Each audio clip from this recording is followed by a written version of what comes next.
মহিলাৰ জিন্সৰ পকেট পুৰুষতকৈ কিয় সৰু? আপুনি সঠিক উত্তৰটো জানেনে? জিন্স আজি ফেশ্বনৰ এক অংশ হৈ পৰিছে, কিন্তু জিন্সে বহুতো মহিলাক চিন্তিত কৰিছে যে তেওঁলোকৰ জিন্সৰ পকেট পুৰুষৰ জিন্সতকৈ কিয় সৰু। ইয়াৰ বাবে তেওঁলোকে নিজৰ পকেটত বেছি বস্তু ৰাখিব নোৱাৰে। জিন্স আজি ফেশ্বনৰ এক অংশ হৈ পৰিছে। পুৰুষেই হওক বা মহিলাই হওক, সকলোৱে জিন্স পৰিধান কৰে।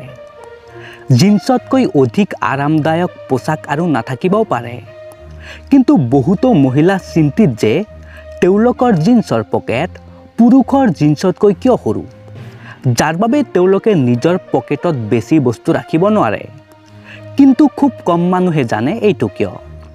ফেশ্বন ডিজাইনাৰ ইমিলি কেলাৰ, যি প্ৰায় 10 বছৰ ধৰি ফেশ্বন উদ্যোগৰ অংশ হৈ আছে, ইমিলি কেলাৰে বৰ্ণনা কৰিছে যে মহিলাৰ জিন্সত কিয় সৰু পকেট আছে।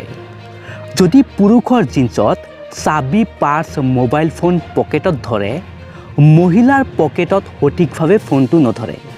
কিন্তু এতিয়া এই অন্যায়ৰ প্ৰকৃত কাৰণ প্ৰকাশ পাইছে।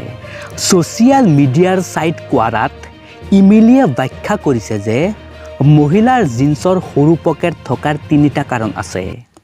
প্ৰথম কাৰণটো হ'ল ব্যয় হ্ৰাস কৰা। কোম্পানীবোৰে পকেটৰ কাপোৰ সঞ্চয় কৰাত যথেষ্ট লাভ কৰে।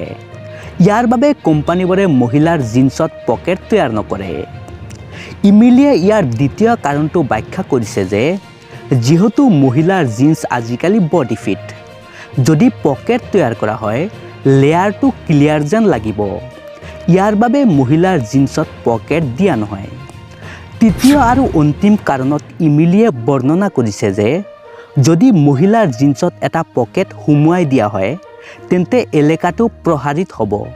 ইয়াৰ বাবে পকেটৰ স্থান সৰু ৰখা হয়। ভিডিঅ'টো ভাল লাগিলে লাইক, কমেণ্ট আৰু শ্বেয়াৰ কৰি দিব।